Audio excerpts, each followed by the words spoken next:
वही चालत जातो तसं आता मी प्रेझेंटेशन नेत जाते पुढे. आर्टिफिशियल इंटेलिजन्स म्हणजे काय, तर मशीनला माणसासारखा विचार करायला शिकवणं. त्याच्याबद्दल डिटेल डेफिनेशन आपण बघितली होती. त्यानंतर इंटेलिजन्स म्हणजे काय, म्हणजे माणसाची बुद्धिमत्ता म्हणजे काय, याच्यासाठी लर्निंग, रिझनिंग, डिसिजन मेकिंग आणि प्रॉब्लेम सॉल्व्हिंग असे 4 पॉईंट्स आपण इंटेलिजन्सच्या अंडर बघितले होते. डिटेलमध्ये आपण बघितलं लर्निंग म्हणजे काय असतं, रिझनिंग म्हणजे कसा इन्फरन्स त्याच्यावरती काढला जातो, डिसिजन मेकिंग म्हणजे केलेल्या डिसिजन इन्फरन्सवरती आणि आतापर्यंतच्या लर्निंगवर डिपेंड नेमकं काय करू शकतो ह्याचे अल्टरनेटिव्ह शोधले जातात. आणि प्रॉब्लेम सॉल्व्हिंग म्हणजे जे अल्टरनेटिव्ह आपण शोधले आहेत आणि जो डिसिजन आपण घेणार आहोत त्याच्यानुसार ॲक्च्युअल तो डिसिजन घेणं आणि त्याचं इम्प्लिमेंटेशन करणं म्हणजे प्रॉब्लेम सॉल्व्हिंग. त्याच्यानंतर आपण एक टेक्निकल डेफिनेशन बघायला सुरुवात केली आर्टिफिशियल इंटेलिजन्सची, की ज्याच्या अंडर 4 पॉइंट्स होते, मेन पॉइंट्स, की ॲक्टिंग ह्युमनली. मुळात आर्टिफिशियल इंटेलिजन्स म्हणजे काय, तर मशीनला माणसासारखं वागायला आणि विचार करायला शिकवायचं आहे. सो माणसासारखं वागणं, माणसासारखा विचार करणं, रॅशनली विचार करणं आणि रॅशनली वागणं, बिहेवियर जे आहे ते त्याप्रमाणे ठेवणं. ही प्रत्येक डेफिनेशन महत्त्वाची होती. त्याच्यात डेफिनेशन फक्त आपण बघूया. Acting humanly, the Turing test approach, the art of creating machines that perform functions that require intelligence when performed by people. लोक जेव्हा परफॉर्म करतात एखादी गोष्ट, तेव्हा ज्या ज्या ज्या गोष्टींना इंटेलिजन्सची गरज असते त्या सगळ्या गोष्टी मशीनला करायला शिकवणं. The study of how to make computers do things at which at the moment people are better. आत्ता माणसं ज्या गोष्टी जास्त चांगल्या पद्धतीने करू शकतात त्या गोष्टी कम्प्युटरकडनं करून घेणं. ह्या ज्या 2 डेफिनेशन्स होत्या त्या ॲक्टिंग ह्युमनली म्हणजे ट्युरिंग टेस्ट अप्रोचच्या अंडर होत्या. केपेबिलिटीज निडेड बाय कम्प्युटर काय काय होत्या, NLP म्हणजे natural language processing, knowledge representation, automated reasoning, machine learning, computer vision आणि रोबोटिक्स. थिंकिंग ह्युमनली ही दुसरी महत्त्वाची डेफिनेशन होती, the cognitive modelling approach, the exciting new effort to make computers think, machines with minds in the full and literal sense. कम्प्युटरला विचार करायला शिकवणं हेच इथे महत्त्वाचं आहे थिंकिंग ह्युमनलीमध्ये.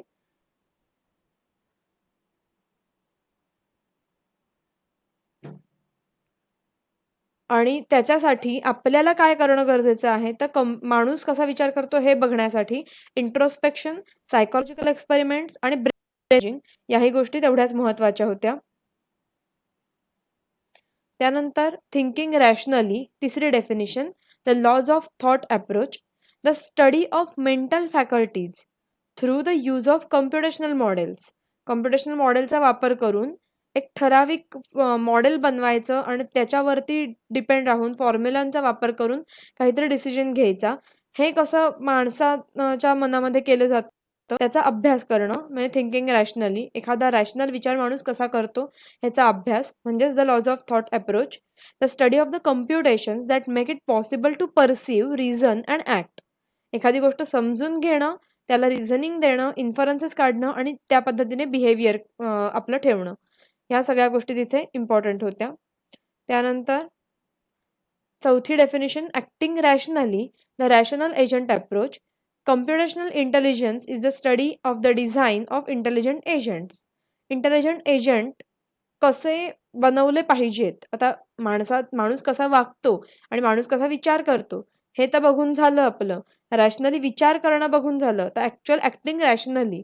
मग आपला जो कोणी इंटेलिजंट एजंट आपण बनवणार आहोत, जे मशीन बनवणार आहोत, त्याचं डिझाईन किंवा त्याचा सॉफ्टवेअर पार्ट नेमका कसा असेल, त्याचा कम्प्युटेशनल इंटेलिजन्स कसा असेल, ह्याचा अभ्यास म्हणजेच काय आहे, the rational agent approach acting rationally. AI is concerned with intelligent behavior in artifacts. हा त्याचा चौथा पॉइंट होता. So 4 definitions, thinking humanly, acting humanly, thinking rationally, acting rationally. ह्या 4 टेक्निकल डेफिनेशन्स अतिशय महत्त्वाच्या आहेत. जर तुम्हाला कधी डेफिनेशन विचारली गेली आर्टिफिशियल इंटेलिजन्सवरती, त्याची एक बेसिक बॅकग्राऊंड द्यायची आणि ह्या 4 गोष्टी, हे 4 पॉईंट जे आहेत ते त्याच्यामध्ये कंपल्सरी आले पाहिजेत. कारण 5 मार्काचा आन्सर असणार आहे. सो तिथे हे सगळं फाउंडेशन किंवा हे सगळे बॅकग्राऊंड तुम्ही व्यवस्थित पद्धतीने लिहू शकता. इव्हन नुसत्या ह्या ज्या डेफिनेशन्स मी सतत परत त्या का घेते, माझ्या आठवणीप्रमाणे प्रत्येक लेक्चरला मी त्या रिपीट करते सतत. कारण त्या वर्डिंग त्यांचं थोडी कठीण आहेत. डोक्यात बसायला थोडं त्या डेफिनेशन्स आहेत त्या कॉम्प्लेक्स आहेत. पण त्या सतत जर वाचत राहिला तर त्यांचं वर्डिंग तुमच्या डोक्यात फिक्स होईल आणि ह्या 4 अप्रोचबद्दल तुम्ही लिहिलत तर तुमच्या एआयच्या कोणत्याही एआयबद्दल जे काही ही विचारली जाईल, नोट विचारली जाईल, त्याला 100% तुम्हाला चांगले मार्क मिळून जाणार. जर हे 4ही अप्रोच तुम्ही व्यवस्थित एक्सप्लेन करू शकलात तर. म्हणून ते डोक्यात तुमच्या फिट करण्यासाठी सतत मी त्याची रिव्हिजन घेताना दिसतीये तुम्हाला. त्याच्यानंतर आपण वळलो होतो कॉम्पोनंट्स ऑफ एआय. एआय बनणार आहे. एआय मशीनला आपल्याला इंटेलिजन्स द्यायचा आहे. मग जो माणसाचा इंटेलिजन्स आपल्याला एआयला द्यायलाच हवेत. So perception, knowledge representation, learning, reasoning, problem solving आणि नॅचरल लँग्वेज प्रोसेसिंग या सगळ्या गोष्टी तिथे इन्क्लूड होतात आपल्या कॉम्पोनंट्स ऑफ एआयमध्ये. आणि मग आपण एक पॉइंट बघत गेलो होतो. Learning, reasoning, problem solving, natural language processing आणि हे एवढे सगळे पॉइंट्स आपण बघितले. आणि मग तिथून आता आपण कॉम्पोनंट्स ऑफ एआयकडनं पोचलोय कॉम्प्युटेशनल इंटेलिजन्स वर्सेस तर computational intelligence versus artificial intelligence हा डिफरन्स आपण बघू आणि थांबू आज. कॉम्प्युटेशनल इंटेलिजन्स म्हणजे CI आणि आर्टिफिशियल इंटेलिजन्स म्हणजे AI. ॲक्च्युअली ह्याच्यामध्ये आपल्या दृष्टीने बघायला गेलं तर खूप जास्त डिफरन्स नाही आहे. बट स्टिल CI म्हणजे काय आहे तर इंटेलिजंट एजंट कसे बनवले जातात, त्यांचं डिझाइन कसं आहे, त्यांचा स्टडी आहे. ओके. पहिला पॉइंट बघा. CI is the study of the design of intelligent agent. Just intelligent एजंटचं डिझायनिंग आणि त्याच्यामध्ये काय कसं आहे मेकॅनिझम हे बघणं म्हणजे CI आहे. आणि AI is the study of making machines which can do things which at present humans do better. म्हणजे एखादा छोटासा सॉफ्टवेअर पार्ट बनवणं आणि AI म्हणजे ॲक्चुअल मशीनला माणसासारखं म्हणजे रोबोटिक्स आणि रेग्युलर सॉफ्टवेअर्स ऑटोमेशन ह्याच्यामध्ये जो डिफरन्स आहे तो तुम्ही इथे जो आहे त्याच्याकडे बघू शकता. Okay. CI involves numbers and computations just सॉफ्टवेअरमध्ये असतं तशा पद्धतीने. आणि एआयमध्ये मात्र AI involves design and symbolic knowledge representation. आता आर्टिफिशियल इंटेलिजन्स आहे, माणसासारखा विचार करायला शिकवायचं आहे. त्यामुळे फक्त नंबर्स आणि कम्प्युटेशन्सवरती डिपेंड राहून चालणार नाही. हाय लेव्हल लँग्वेज आपण ज्या बोलतोय तशा प्रकारच्या लँग्वेजसुद्धा त्याला समजून घ्याव्या लागतात. आणि हे जे समजून घेणं आहे किंवा विचार करणं आहे, त्याच्यासाठी प्रत्येक फॅक्ट त्याला एका ठराविक सिम्बॉलमध्ये रिप्रेझेंट करावी लागते आणि मग त्याच्यावरती वेगवेगळ्या मॉडेल्समध्ये ते त्याचा वापर करून किंवा वेगवेगळ्या फॉर्म्युलांचा ॲप्लिकेशन करून मग त्याच्यातनं काहीतरी अल्टरनेटिव्हज, डिसिजन्स हे सगळं घेतलं जातं एआयमध्ये. CI constructs the system starting from the bottom level computations, hence follows bottom up approach. Basic जेवढं काम दिलेलं आहे तेवढं करणं हे CIमध्ये डिपेंड असतं. So bottom level approach follow केला जातो. म्हणजे काय? जसं आम्ही तुम्हाला सांगतो, की अमुक-अमुक आउटपुट काढण्यासाठी किंवा अमुक-अमुक पॅटर्न डिस्प्ले करण्यासाठी प्रोग्राम लिहा. तुम्ही त्या पॅटर्नकडे बघता, त्या आउटपुटकडे बघता आणि मग तुम्ही मागचं लॉजिक जे आहे ते बिल्डअप करता. सो रेग्युलर ऑटोमेटेड प्रोग्राम लिहिणं म्हणजे CI आहे. सो CIची जी सिस्टम आहे ती कशा पद्धतीने कन्स्ट्रक्ट केली जाते तर बॉटम लेवल अप्रोचने आउटपुट बघून त्या पद्धतीने आपण हे करत जातो. आणि AI analyses the overall structure. काय-काय आपल्याला करायचंय एआयच्या बाबतीमध्ये ते सांगतेय. काय-काय करायचं आहे, त्याला कोणकोणत्या फंक्शनॅलिटीज द्यायच्या आहेत त्या मशीनला, हा सगळा डिटेल विचार आपल्याला एआयमध्ये करावा लागतो. So AI analyses the overall structure of the intelligent system by following top down approach. So इथे आपल्याला फक्त एका आउटपुटकडे बघून काम करून चालत नाही, तर आधी प्लॅनिंग करावं लागतं. त्यानुसार आपल्याला त्याच्यावरची कॉम्प्युटेशनल मॉडेल्स ठरवावी लागतात आणि मग पुढचं म्हणजे जसं आपलं वॉटरफॉल मॉडेल असतं, तशा पद्धतीने एआयमध्ये सगळं काम आपल्याला करत जायला लागतं. तिथे टॉप डाउन अप्रोचच आपल्याला मदतीला येतो. सो पुढचा point CI concentrates on low level cognitive function implementation and on the contrary AI concentrates on high level cognitive structure design. म्हणून मगाशी म्हटलं असं, की सिंपल ऑटोमेशन जे आहे सॉफ्टवेअर थ्रू होणारं, ते as a computational intelligence. Regular आपला कम्प्युटर, मशीन, लॅपटॉप जेवढं काही जे काही करू शकतो, ते सगळं कम्प्युटेशनल इंटेलिजन्समध्ये येतं. Regular programs, regular automations, regular softwares, regular apps हे सगळं CIच्या अंडर येतात. कारण तिथे सुद्धा इंटेलिजन्स आहे, इंटेलिजन्स लागतो, पण तो ठराविक असतो, लिमिटेड असतो. तिथे आपल्याला आउटपुट बघून हे अमुक-अमुक आउटपुट काढण्यासाठी मला काम करायचंय, म्हणून काम करावं लागतं. व्हेअरएज आर्टिफिशियल इंटेलिजन्समध्ये मात्र आउटपुट ओरिएंटेड, फक्त आउटपुट ओरिएंटेड काम करून चालत नाही, तर त्याच्याबरोबर माणसासारखं आपल्याला काम करावं लागतं.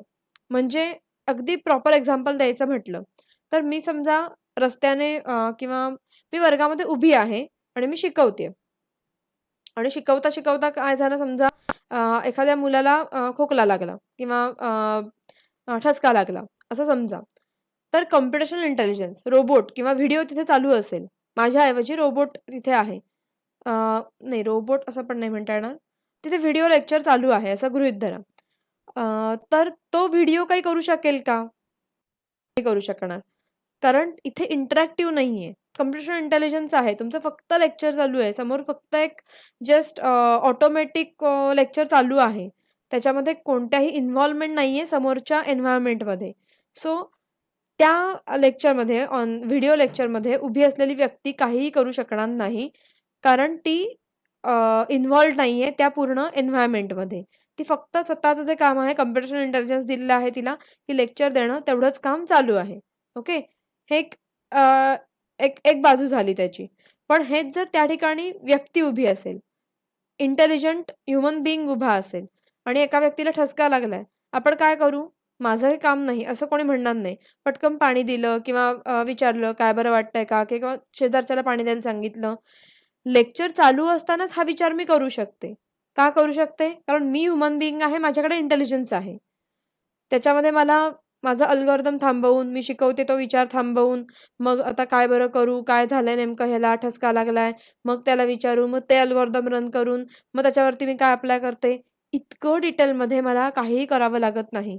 जरी ही सगळी प्रोसेस कॉम्प्लेक्स असली, तरी as a human being he complex process me naturally follow करून टाकते.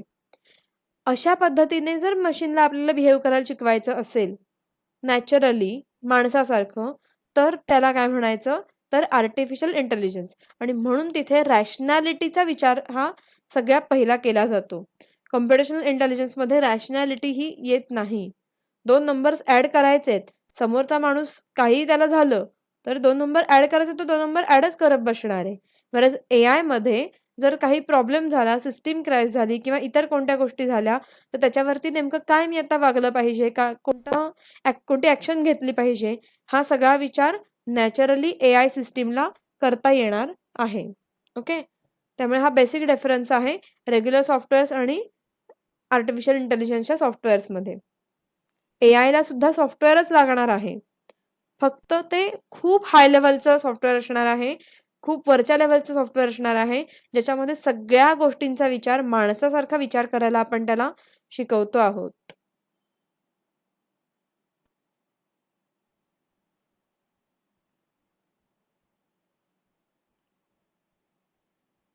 ठीक आहे. थांबूया आपण इथे आता. ॲटलीस्ट हा पॉइंट तरी आज आपला कंप्लीट झाला. मी फक्त काय करते, अटेंडन्स घेते आणि मग थांबवते.